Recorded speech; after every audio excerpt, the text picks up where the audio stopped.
আসসালামু আলাইকুম প্রিয় শিক্ষার্থী বন্ধুরা,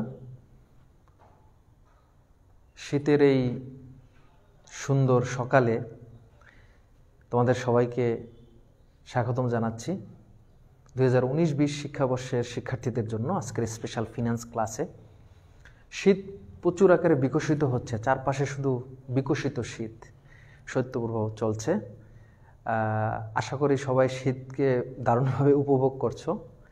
তো 2019-20 শিক্ষাবর্ষের স্টুডেন্ট, অর্থাৎ যারা এই বছর এইচএসসি পরীক্ষা দিতে যাচ্ছ, তাদের জন্য আজকের এই ফিনান্স ক্লাসটি। তো শিক্ষার্থী বন্ধুরা, তোমরা জানো যে আমরা অলরেডি অনেকগুলো ক্লাস ইতিমধ্যে করে ফেলেছি। তারই ধারাবাহিকতায় আজকে আমরা নতুন একটি অধ্যায় শুরু করব। যদিও অধ্যায়টি আমাদের পুরাতন অধ্যায়। তোমাদের মনে আছে যে আমরা দ্বিতীয় পত্র করতেছিলাম, ব্যাংকিং ও বিমা, এবং অনেকেই আমাকে ইনবক্স করেছো যে স্যার, শুনেছি যে 3 মাসের একটা স্পেশাল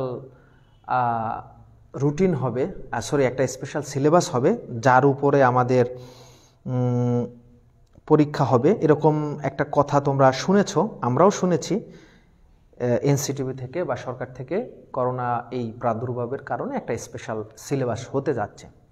তো যেহেতু 3 মাসের একটি স্পেশাল সিলেবাস হতে যাচ্ছে, অবশ্যই সেখানে আমাদের কিছু অধ্যায় কাটছাট হবে। তো এই কারণে অনেকে আমাকে ইনবক্স করেছে যে স্যার, আমরা তো আসলে শিওর জানি না যে কোন কোন অধ্যায়গুলো আমরা পড়বো বা কোন কোন অধ্যায়গুলো আমরা পড়বো না। আর ব্যাংকিং ও বিমার অনেকগুলো অধ্যায় আমরা অলরেডি পড়ে ফেলেছি, ক্লাসে পড়েছি, তাছাড়া আমি অনলাইনে ক্লাস করাইছি। তো অনেকের অনুরোধের কারণে আজকের আমার এই ক্লাসটি, অর্থাৎ ফিনান্স প্রথম পত্রের আমি একটি গাণিতিক অধ্যায় নিয়ে আজকে আলোচনা করব। কারণ হলো এই গাণিতিক অধ্যায়গুলো, বিশেষ করে ম্যাথমেটিক্যাল প্রবলেমগুলো আমরা অনেক আগে করেছি, সেই 2019 সালে করেছি, 2020-এ না, 2019-এ করেছি এই অধ্যায়গুলো। তো আমরা অনেকে ভুলে যেতে বসেছি। তো তোমরা অনেকে আমাকে মেসেঞ্জারে, আমার অফিসিয়াল পেজ এবং আমার পার্সোনাল ইনবক্সে যোগাযোগ করেছো যে স্যার, আমরা একটু যদি সেই অধ্যায়গুলো আবার করি আমাদের জন্য সুবিধা হবে, কারণ ব্যাংকিং ও বিমা থেকে কোন কোন অধ্যায় আসবে সেগুলো আমরা শিওর না। যদি আমাদের স্পেশাল একটা শর্ট সিলেবাস দেওয়া হয়, সেখানে যে অধ্যায়গুলো আমাদের অন্তর্ভুক্ত হবে, যদি হোপফুলি সামনের মাসে আমাদের কলেজ খুলে যায়, দেন আমরা ফিজিক্যালি কলেজে আসবো এবং ওই অধ্যায়গুলো আমি পড়াতে পারবো। তো আজকের অনলাইন ক্লাসে সেকেন্ড ইয়ার, অর্থাৎ দ্বাদশ শ্রেণীর 2019-20 শিক্ষাবর্ষের শিক্ষার্থীদের রিকোয়েস্টের কারণে, অনুরোধের কারণে আমি সেই স্পেশাল একটি অধ্যায় নিয়ে আজকে আমার ক্লাসটি শুরু করব। আমাদের আজকের অধ্যায় হলো, আশা করি তোমরা দেখতে পাচ্ছ, প্রথম পত্র চতুর্থ অধ্যায়, আর্থিক বিশ্লেষণ, ফিনান্সিয়াল অ্যানালাইসিস। এবং এই অধ্যায়টা করার আরও একটা কারণ আছে, কারণ এই অধ্যায়টার সাথে হিসাব বিজ্ঞান দ্বিতীয় পত্র দুটি অধ্যায়ের মিল আছে। হিসাব বিজ্ঞান দ্বিতীয় পত্রের 3য় অধ্যায় নগদ প্রবাহ বিবরণী এবং হিসাব বিজ্ঞান দ্বিতীয় পত্রের 10ম অধ্যায় সমচ্ছেদ বিন্দুর যে অধ্যায়টা, ব্যবস্থাপকীয় হিসাব বিজ্ঞান কি যেন একটা অধ্যায় আছে, বাজেট সমচ্ছেদ বিন্দু। তো ওই দুটো অধ্যায়েরও কাজ হয়ে যাবে ফিনান্সের এই অধ্যায়ের সাথে সাথে। তো আজকে আমরা কিছু গাণিতিক সমস্যার সমাধান করব। এই অধ্যায়ের সূত্রগুলো অলরেডি তোমরা পারো। আমি 2019-এ যখন তোমাদের সাথে এই অধ্যায় নিয়ে আলোচনা করেছিলাম, সেখানে গাণিতিক সমস্যা সমাধানের ফর্মুলাগুলো কিভাবে করব সেই ব্যাপারে আমি আলোচনা করেছি। ওগুলো আজকে আলোচনা করব না, আজকে আমরা ডাইরেক্ট বোর্ড কোশ্চেন সলভ করব। তবে তার আগে আমরা একটু দেখি কারা কারা আজকে আমার সাথে ক্লাসে জয়েন করেছো। আব্দুস সামাদ খান, ওয়ালাইকুম আসসালাম। হাবিবুল্লাহ, ফারদিন, অনেকেই আমাদের সাথে আজকে জয়েন করেছো। আজকের ক্লাসটা কিন্তু 2019-20 শিক্ষাবর্ষের জন্য, যদিও 2019-20 শিক্ষাবর্ষের জন্য এই ক্লাসটি ডিজাইন করা হয়েছে, তারপরও যারা একাদশে আছো তাদের জন্য এই ক্লাসটা অনেক গুরুত্বপূর্ণ। তো তোমরা যারা আজকে আমাদের সাথে ক্লাসে জয়েন করেছো, অবশ্যই তোমাদের রোল নাম্বারটা একটু লিখে দাও, যাতে আমরা বুঝতে পারি যে আমাদের সাথে আজকে কারা কারা ক্লাসে জয়েন করেছে। এবং ক্লাসটা আমি একটু শেয়ার করে দেই, তোমরাও ক্লাসটা তোমাদের ওয়ালে শেয়ার করে দাও, যাতে পরবর্তীতে ক্লাসটা তোমরা আবার খুঁজে পেতে পারো। তো প্রিয় শিক্ষার্থী বন্ধুরা, আমরা আজকে ফিনান্স প্রথম পত্র চতুর্থ অধ্যায়, অর্থাৎ ফিনান্সিয়াল অ্যানালাইসিস, যে অধ্যায়ে আমরা নগদ প্রবাহ বিবরণী এবং একই সাথে আমরা সমচ্ছেদ বিন্দুর অঙ্ক সলভ করেছি যে অধ্যায়টা। তো আজকে আমরা সেই অধ্যায় নিয়ে আলোচনা করব। আমাদের সাথে অনেক স্টুডেন্ট আজকে জয়েন করেছে। তো আশা করতেছি তোমরা শেষ পর্যন্ত আমরা আজকের ক্লাসটায় থাকবো এবং ক্লাসটা তোমরা উপভোগ করবে। আমি আবারও বলতেছি যে আজকের এই ক্লাসটা হলো 2019-20 শিক্ষাবর্ষের জন্য, রাইট। তারপরও 2020-21 যারা আমার প্রাণপ্রিয় শিক্ষার্থী আছো তোমরা ওইটা দেখতে পারো, সমস্যা নেই। তো তোমরা এই পাশে অলরেডি দেখতে পাচ্ছ যে ঢাকা বোর্ড 2019-এর একটা বোর্ড কোশ্চেন আমি নিয়ে আসছি। যেই প্রশ্নটা, এই উদ্দীপকটা ঢাকা বোর্ড 2019-এ এসেছিল। 2020-এর কোনো বোর্ড পরীক্ষা যেহেতু হয় নাই, তাই এই প্রশ্নটা আমি আজকে সমাধান করব এবং এই প্রশ্নটা সমাধান করতে গিয়ে এর কিছু সূত্র ইনশাল্লাহ আলোচনা করার চেষ্টা করব। যদিও ডিটেলস আমি আলোচনা করব না, কারণ হলো অলরেডি আমরা এই সূত্রগুলো জানি। কিছু বোর্ড কোশ্চেন তোমরা আমাকে রিকোয়েস্ট করেছিলাম প্রথম পত্রের, অল্প 2-3টা ক্লাস নেব আমি শুধুমাত্র প্রথম পত্রের যেই অধ্যায়গুলো আমরা অনেক আগে টাচ করছিলাম সেগুলো। তাহলে সেক্ষেত্রে বন্ধুরা আজকের যেই গাণিতিক সমস্যাটা আমাদের সামনে আসছে এটা হলো আমাদের নগদ প্রবাহ বিবরণী সংক্রান্ত। তোমরা নগদ প্রবাহ বিবরণী অলরেডি করছো, হিসাব বিজ্ঞানও করেছো, আবার ফিনান্সে তো চতুর্থ অধ্যায় আমি করাইছিও। এই যে নগদ প্রবাহ বিবরণী, এই নগদ প্রবাহ বিবরণীর 3টা পার্ট। তোমরা জানো যে নগদ প্রবাহের বিবরণীর 3টা পার্ট থাকে। প্রথম পার্টটা হলো পরিচালন নগদ প্রবাহ। নগদ প্রবাহ বিবরণীর যে 3টা পার্ট থাকে, প্রথম পার্টটা হলো পরিচালন নগদ প্রবাহ, দ্বিতীয় পার্টটা হলো বিনিয়োগ কার্যক্রম থেকে নগদ প্রবাহ, বিনিয়োগ কার্যক্রম থেকে নগদ প্রবাহ, আর শেষ পার্টটা হলো অর্থায়ন কার্যক্রম থেকে নগদ প্রবাহ। এটা তোমরা জানো যে নগদ প্রবাহের যে 3টা পার্ট থাকে, একটা হলো বিনিয়োগ কার্যক্রম থেকে নগদ প্রবাহ, অর্থায়ন কার্যক্রম থেকে নগদ প্রবাহ, আর একটা হলো পরিচালন কার্যক্রম থেকে নগদ প্রবাহ। এই 3টা পার্ট আমাদের থাকে, পরিচালন, বিনিয়োগ, অর্থায়ন। তো আমাদের যে উদ্দীপকটা এখানে আসছে এটা এই পরিচালন কার্যক্রম নগদ প্রবাহ, অর্থায়ন কার্যক্রম থেকে নগদ প্রবাহ এবং বিনিয়োগ কার্যক্রম থেকে নগদ প্রবাহ 3টার কম্বিনেশন আছে। তো পরিচালন কার্যক্রমে কি কি আইটেম যায় সেগুলো আমরা জানি, অর্থায়নে কি কি আইটেম যায় সেগুলো আমরা জানি, একই সাথে বিনিয়োগে কি কি আইটেম যায় এগুলো আমরা জানি। এগুলো আমরা আলোচনা অনেক করেছি। আমরা যখন ক্লাসে এই অঙ্কগুলো সলভ করেছিলাম তোমাদের মনে আছে, তখন এই সম্বন্ধে আমি ডিটেলস আলোচনা করছিলাম।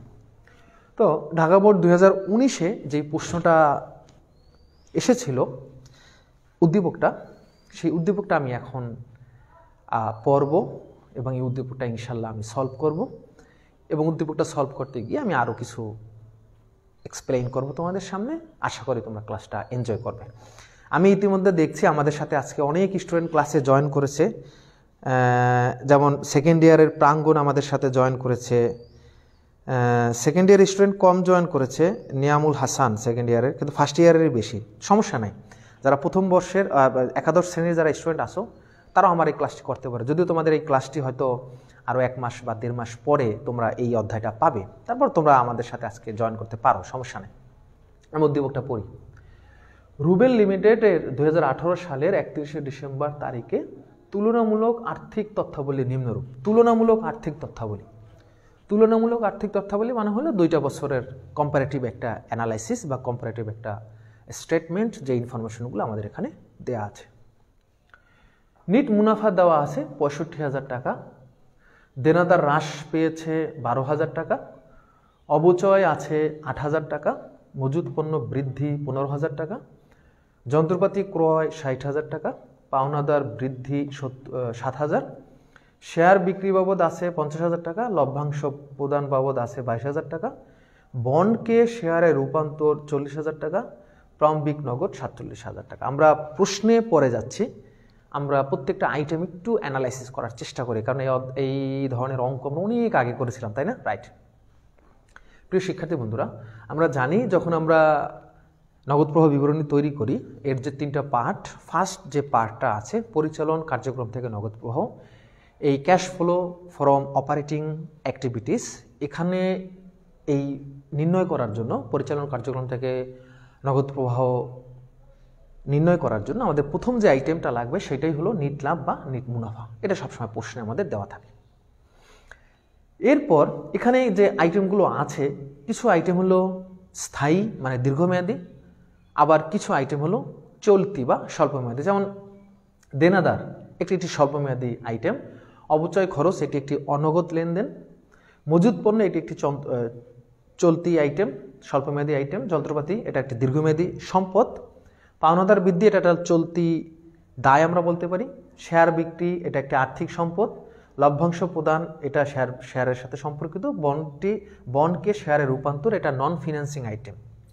বন্ডকে শেয়ারে রূপান্তর অর্থাৎ তোমার যারা বন্ড হোল্ডার ছিল, যারা তোমার কোম্পানির পাওনাদার, তাদেরকে তোমরা বন্ড হোল্ডারের পরিবর্তে তাদেরকে এখন থেকে তোমরা কোম্পানির মালিকানায় অংশগ্রহণ করানোর সুযোগ দিচ্ছ। অর্থাৎ তারা আগে ছিল বন্ড হোল্ডার, তো বন্ডগুলোকে তোমরা শেয়ারে রূপান্তর করে দিলে, অর্থাৎ তারা এখন কোম্পানির শেয়ার হোল্ডার হবে।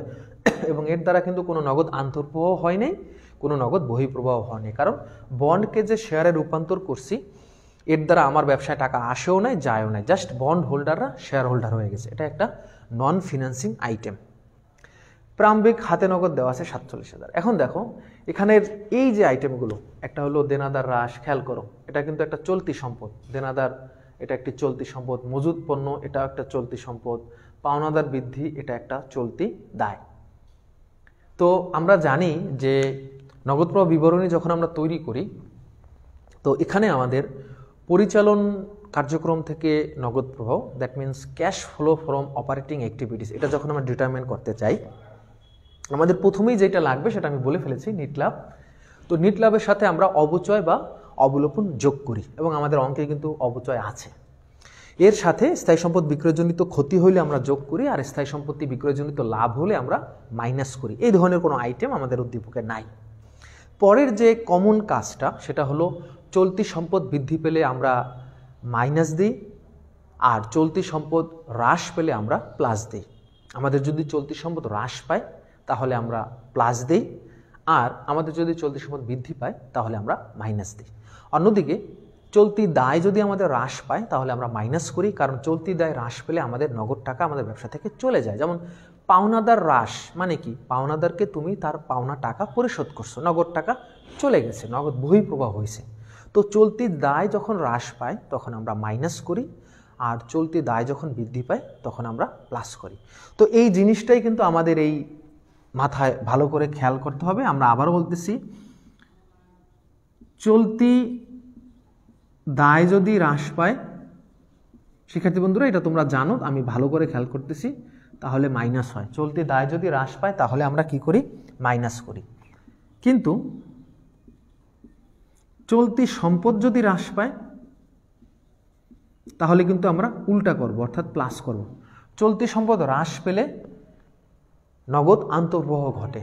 যেমন দেনাদার একটা চলতি সম্পদ, বিগত বছরের তুলনায় এই বছরে যদি দেনাদার হ্রাস পায়, তার মানে দেনাদারের কাছে তুমি টাকা পাইতা, দেনাদার তোমার টাকা তোমাকে ফিরাই দিছে, অর্থাৎ তোমার টাকা দেনাদার পরিশোধ করে দিছে, তার মানে দেনাদারের কাছ থেকে তুমি টাকা পাইছো, নগদ আন্তঃপ্রবাহ ঘটছে।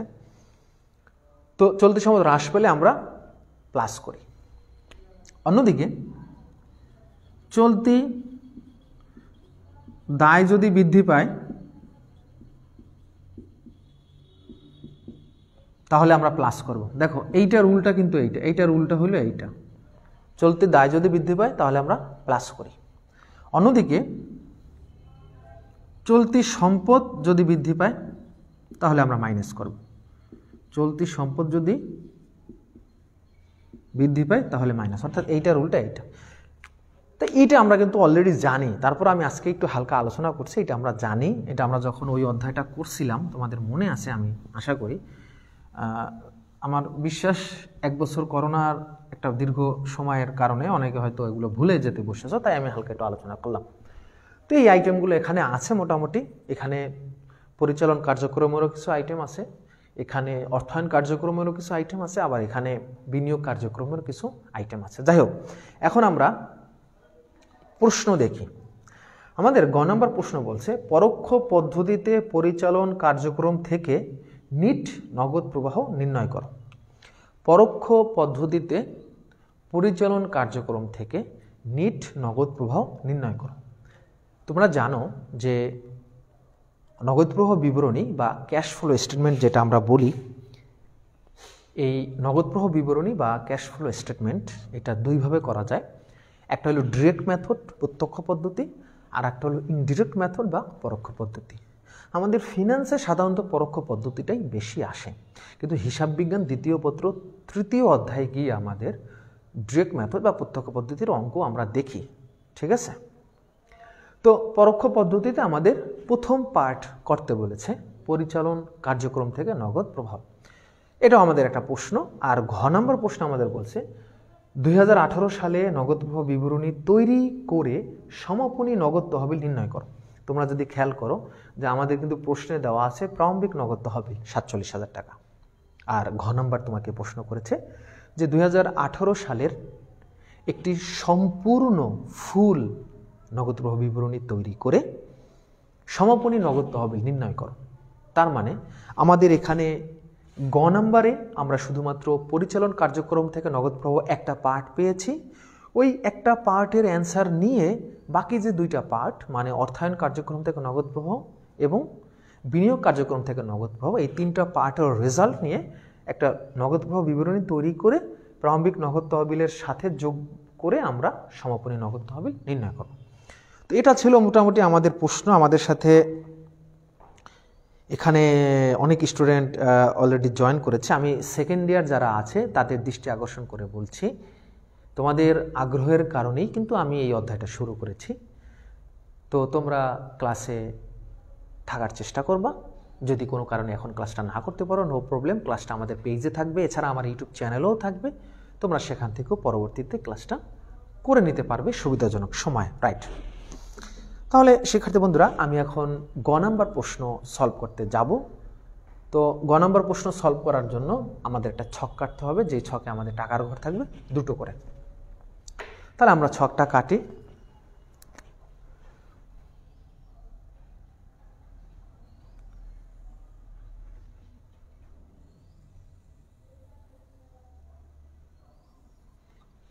তো আমি তোমাদেরকে মাত্রই বলছি যে এখানে আমরা টাকার ঘর দুটো দেব।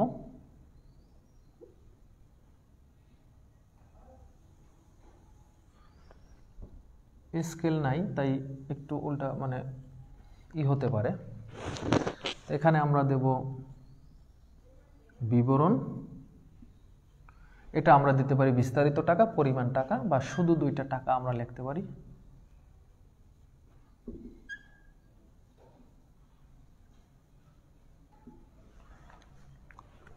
তো তোমরা এই অধ্যায়টি যারা এর আগে করেছিলা তোমাদের মনে আছে যে গ নম্বর প্রশ্নে আমাদের ম্যাক্সিমাম সময়ে যেটা আসে পরিচালন কার্যক্রম থেকে নগদ প্রবাহ, এটা আমাদের ম্যাক্সিমাম সময় এসে থাকে।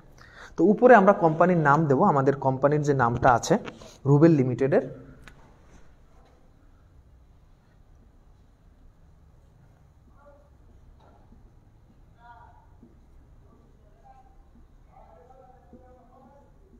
রুবেল লিমিটেডের আমরা নগদ প্রবাহ বিবরণী এখন যেটা তৈরি করব সেটা হলো আংশিক। কেন আংশিক? কারণ আমরা শুধুমাত্র একটা পার্ট নির্ণয় করব, অর্থাৎ পরিচালন কার্যক্রম থেকে নগদ প্রবাহ। নগদ প্রবাহ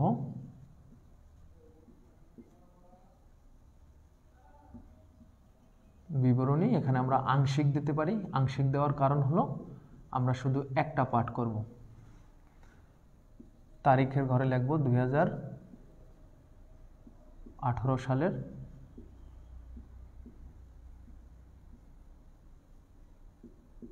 31শে ডিসেম্বর সমাপ্ত বছরের জন্য। আমরা শুধু একটা পার্ট করতেছি, সেই পার্টটার নাম হলো কি পরিচালন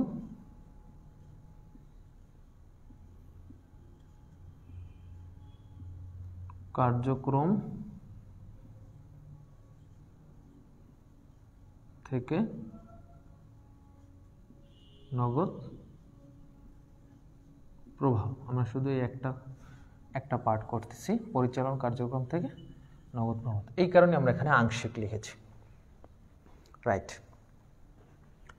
তাহলে শিক্ষার্থী বন্ধুরা, তোমরা জানো যে পরিচালন কার্যক্রম থেকে নগদ প্রবাহ যখন আমরা তৈরি করি, প্রথমেই আমাদের যে আইটেমটা দরকার সেটা হলো নিট মুনাফা বা নিট লাভ। প্রথমেই আমাদের যেটা দরকার সেটা হলো নিট মুনাফা বা নিট লাভ। এখন আমাদের এখানে নিট মুনাফা বা নিট লাভ দেওয়া আছে, দেখো 65,000। এটা আমরা ফাইনাল ঘরে লিখলাম। নিট মুনাফা হলো আমাদের 65,000 টাকা। এটা আমাদের প্রশ্নে দেওয়া আছে, আমরা সরাসরি এটা লিখে দিলাম। তো এরপর আমাদের কিছু আইটেম যোগ হয়, কিছু আইটেম বিয়োগ হয়। যেমন প্রশ্নের উদ্দীপকে যদি অবচয় বা অবলোকন থাকে সেটা আমরা যোগ করি। স্থায়ী সম্পদ বিক্রয়জনিত ক্ষতি থাকলে আমরা যোগ করি। স্থায়ী সম্পদ যেমন যন্ত্রপাতি, দালান কোঠা, এগুলো বিক্রয়জনিত লাভ হলে আমরা বিয়োগ করি। তাহলে আমাদের এই ধরনের দুইটা আইটেমের কোনো আইটেম নাই, তবে আমাদের এখানে কি আছে? অবচয়। অবচয় থাকলে আমরা কি করব? যোগ করব। আমরা একটা যোগ চিহ্ন দিয়ে এখানে লিখলাম অবচয়। অবচয় আমাদের কত আছে? 8,000। এটা আমরা বিস্তারিত টাকার ঘরে লিখলাম, কারণ এর সাথে আমাদের আরও আইটেম আছে যেগুলো যোগ বিয়োগ হবে। তো তোমরা অবচয় লেখার পর আমাদের এখন কাজ হলো চলতি সম্পদ এবং চলতি দায় খোঁজা। আমাদের এখানে চলতি সম্পদ এবং চলতি দায় আছে। এই যে দেনাদার, এটা চলতি সম্পদ। মজুদ পণ্য, দেখো এখানে মজুদ পণ্য আছে, এই মজুদ পণ্য একটা চলতি সম্পদ। এরপর আছে আমাদের পাওনাদার, পাওনাদার একটা চলতি দায়। তো আমাদের এখানে তিনটা আইটেম আছে, চলতি সম্পদ এবং চলতি দায় মিলিয়ে। তো তোমরা জানো যে চলতি সম্পদ হ্রাস পেলে প্লাস, আর চলতি সম্পদ বৃদ্ধি পেলে মাইনাস। অন্যদিকে চলতি দায় হ্রাস পেলে মাইনাস, চলতি দায় বৃদ্ধি পেলে প্লাস। তো দেনাদার হ্রাস, দেনাদার হলো একটা চলতি সম্পদ। তো এখানে দেনাদার হ্রাস পেয়েছে বিগত বছরের তুলনায়। 2018 সালে দেনাদার হ্রাস পেয়েছে, ডিক্রিজ হয়েছে। তো চলতি সম্পদ হ্রাস পেলে প্লাস, কারণ চলতি সম্পদ হ্রাস হলে নগদ আন্তঃপ্রবাহ হয়। আর নগদ প্রবাহ বিবরণীতে নগদ টাকার আগমন ঘটলে বা নগদ টাকা ক্যাশ ইনফ্লো হলে আমরা প্লাস করি। আর নগদ টাকা যদি চলে যায়, নগদ বহিঃপ্রবাহ হয়, সেক্ষেত্রে আমরা মাইনাস করি। তো দেখো, যেহেতু এখানে চলতি সম্পদ হ্রাস হয়েছে তাই আমরা প্লাস দেব। তাহলে আমরা প্লাস দিয়ে আমাদের চলতি সম্পদ যেটা হ্রাস পেয়েছে সেটা লিখি, দেনাদার হ্রাস। কত টাকা? 12,000 টাকা। তো এরকম আমাদের আরও আইটেম আছে। আমরা যদি দেখি, মজুদ পণ্য বৃদ্ধি, মজুদ পণ্য ইনভেন্টরি, মজুদ পণ্য একটি চলতি সম্পদ। তো এখানে মজুদ পণ্য আমাদের কি হয়েছে? বৃদ্ধি পাইছে। আমরা একটু আগে বলেছি চলতি সম্পদ হ্রাস পেলে প্লাস হয়, আর চলতি সম্পদ বৃদ্ধি পেলে মাইনাস হয়। তাহলে মজুদ পণ্য বৃদ্ধি, চলতি সম্পদ বৃদ্ধি পেয়েছে, তাই আমরা মাইনাস দেব। তাহলে আমরা মাইনাস চিহ্ন দিয়ে এটাই লিখি, মজুদ পণ্য বৃদ্ধি। এখন এখানে দেখো মজুদ পণ্য বৃদ্ধি পাইছে কত টাকা? 15,000। মাইনাসের আইটেমগুলো আমরা ব্র্যাকেটে লিখি, আর প্লাসের আইটেমগুলো আমরা ব্র্যাকেটে লিখি না। এরপর আর একটা আইটেম আছে পাওনাদার বৃদ্ধি। পাওনাদার একটি চলতি দায়। চলতি সম্পদ বৃদ্ধি পেলে আমরা যেটা করি, চলতি দায় বৃদ্ধি পেলে তার উল্টা করব। যেমন মজুদ পণ্য বৃদ্ধি, এটা ছিল আমাদের চলতি সম্পদ। এই চলতি সম্পদ বৃদ্ধি পেলে আমরা কি করছিলাম? দেখো, মজুদ পণ্য বৃদ্ধি, চলতি সম্পদ বৃদ্ধি পেলে আমরা মাইনাস করছিলাম।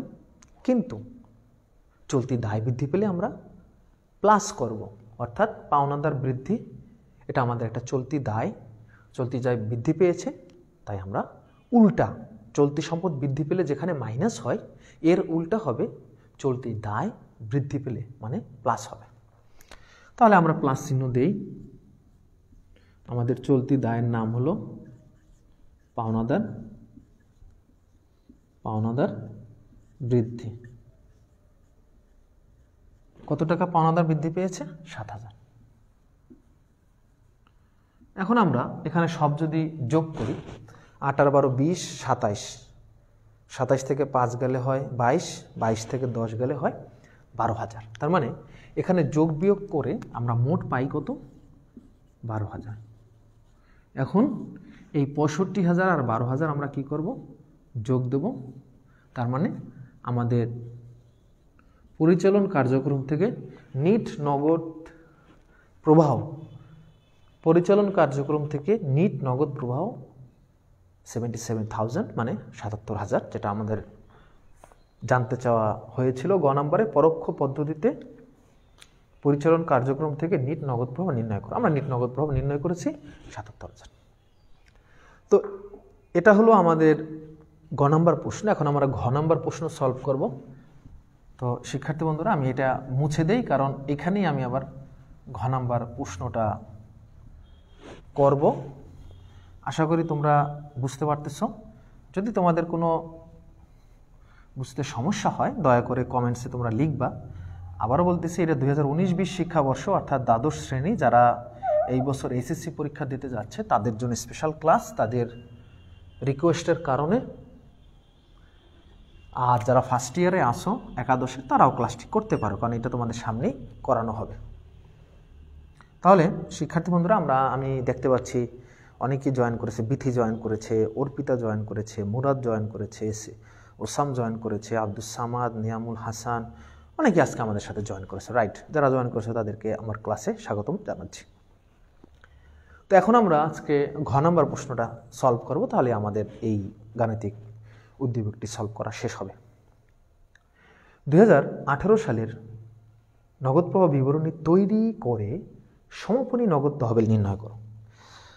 অর্থাৎ আমাদের একটি সম্পূর্ণ নগদ প্রবাহ বিবরণী বা cash flow statement, full cash flow statement আমাদেরকে তৈরি করতে হবে। তোমরা একটু আগে দেখেছো যে গ নম্বরে আমরা নগদ প্রবাহ বিবরণীর একটা পার্ট করেছি, অর্থাৎ পরিচালন কার্যক্রম থেকে নগদ প্রবাহ, এটা করেছি। আর ঘয়ে বলেছে একটা ফুল ক্যাশ ফ্লো স্টেটমেন্ট তৈরি করতে। তার মানে নগদ প্রবাহ বিবরণীর বাকি যে দুইটা পার্ট আছে, অর্থাৎ বিনিয়োগ এবং অর্থায়ন আর পরিচালন, যেটা পেয়েছে, এই তিনটার কম্বিনেশনে আমার যে রেজাল্টটা আসবে, এর সাথে প্রারম্ভিক নগদকে কম্বাইন করে আমাদের সমাপনী নগদ তহবিল, অর্থাৎ এই যে ব্যবসা প্রতিষ্ঠান রুবেল লিমিটেড 2018 সালের 31শে ডিসেম্বর বছর শেষে তার হাতে নগদ ব্যালেন্স সিডি, সমাপনী হাতে নগদ কত আছে, এটা আমাদের নির্ণয় করতে হবে। তাহলে আমরা পরিচালন কার্যক্রম থেকে নগদ প্রবাহ, এটা কিন্তু অলরেডি আমরা পেয়েছি। কোথায় পেয়েছি? আমরা গ থেকে। এটা কিন্তু অলরেডি আমরা পেয়েছি। কোথা থেকে পেয়েছি? গ থেকে। তাহলে এটা এখন হয়ে যাবে ঘ নাম্বার প্রশ্ন আমরা সলভ করছি। মোট হলো 77,000 আমরা পেয়েছি। আর এখন আর আংশিক লেখা যাবে না। কেন আংশিক লেখা যাবে না? কারণ শিক্ষার্থী বন্ধুরা, আমরা এখন কিন্তু ফুল ক্যাশ ফ্লো স্টেটমেন্টটা এখন তৈরি করতেছি, ফুল। তার মানে আংশিকটা আমরা এখন আর লিখতে পারবো না। রাইট, তাহলে পরিচালন কার্যক্রম থেকে নগদ প্রবাহ, এটা আমরা অলরেডি বের করে ফেলেছি আমাদের গ থেকে। এখন ঘয়ে আমাদের যে সম্পূর্ণ নগদ প্রবাহ বিবরণী তৈরি করতে হবে, আমাদের বাকি যে দুইটা পার্ট, বিনিয়োগ এবং অর্থায়ন। তাহলে আমরা এখন লিখব বিনিয়োগ কার্যক্রম থেকে নগদ প্রবাহ। বিনিয়োগ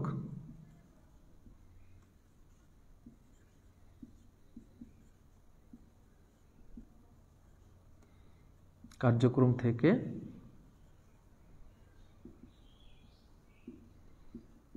নগদ প্রবাহ।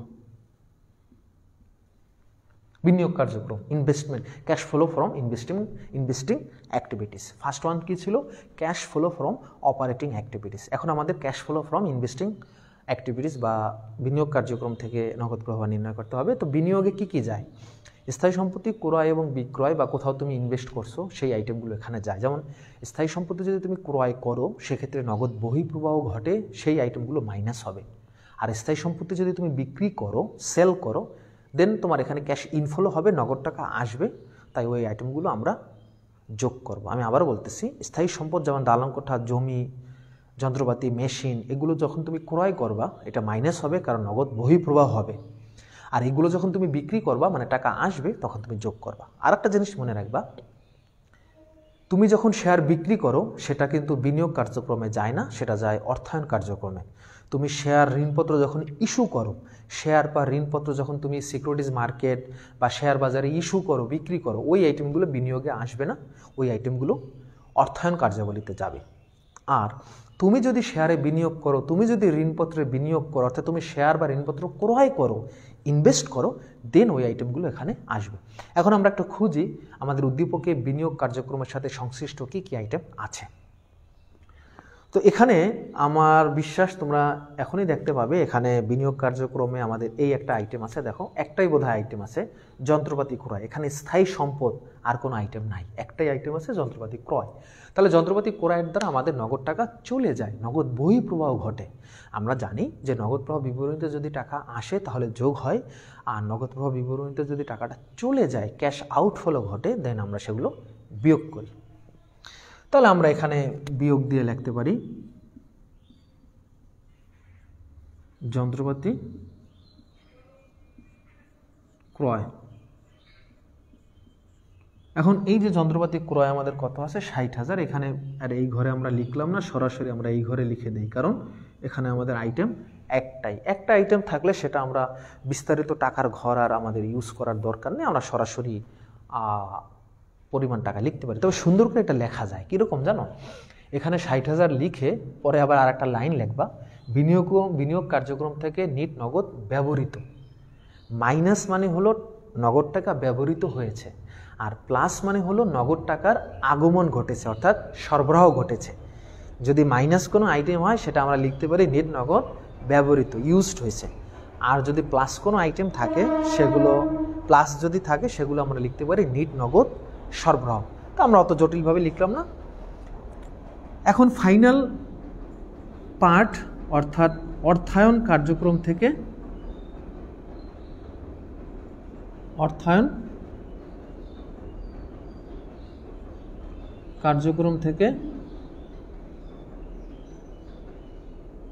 নগদ প্রবাহ, আমাদের শেষ পার্ট।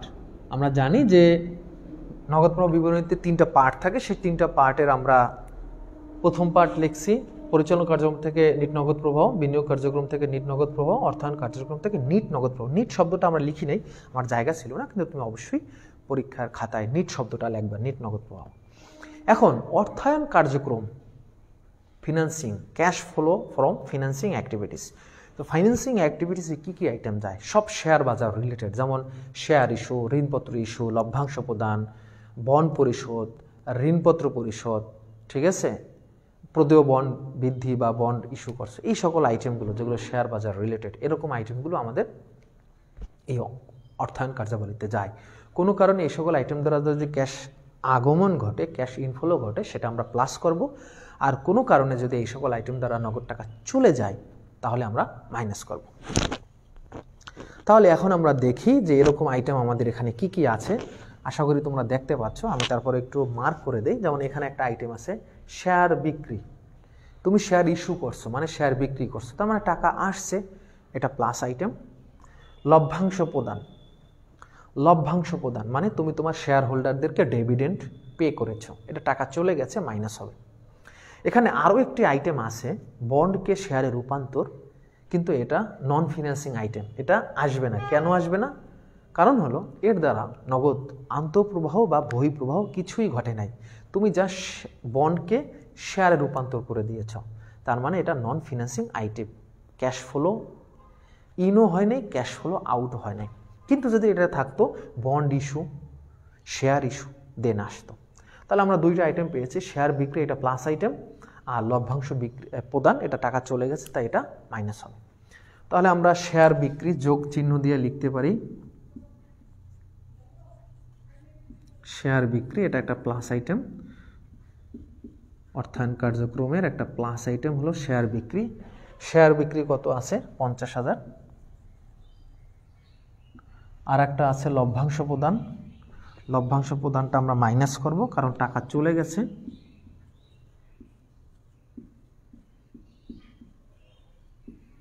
লভ্যাংশ প্রদান, তো এখানে দেখো লভ্যাংশ প্রদান আমাদের কত টাকা আছে? লভ্যাংশ প্রদান আমাদের 22,000 টাকা। মাইনাস আইটেমকে আমরা ব্র্যাকেটে রাখবো, তাহলে এখান থেকে আমাদের মোট কত আসে? এখান থেকে আমাদের 28,000 টাকা আসবে। মোট আসছে 28,000। তাহলে শিক্ষার্থী বন্ধুরা, আশা করি তোমরা ভালো করে ক্লাসটা দেখছো। তাহলে আমরা কিন্তু 3টা পার্ট আমরা পেয়ে গেছি। আমরা এইটা পেয়েছি cash flow from operating activities, পরিচালন কার্যক্রম থেকে নগদ প্রবাহ। এইটা পেয়েছি cash flow from investing activities, বিনিয়োগ কার্যক্রম থেকে নগদ ব্যবহৃত। আর এইটা পেয়েছি cash flow from financing activities, মানে অর্থায়ন কার্যক্রম থেকে নগদ প্রবাহ। তো এখন আমরা 3টা আইটেম যোগ করব।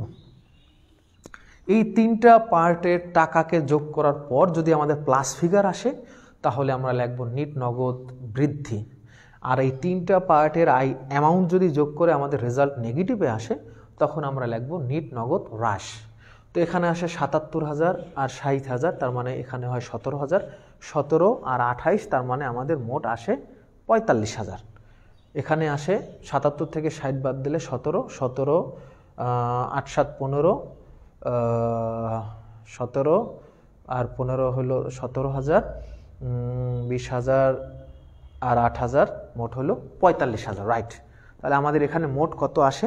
45,000, এবং এটা একটা প্লাস আইটেম, মানে এখানে রেজাল্টটা পজিটিভ আসছে। এই জন্য আমরা লিখতে পারি নিট নগদ বৃদ্ধি। যদি এটা আমাদের মাইনাসে আসতো, এই অ্যামাউন্টটা যদি আমাদের মাইনাসে আসতো, তাহলে আমরা লিখতাম নিট নগদ হ্রাস। এর সাথে আমরা যোগ দেব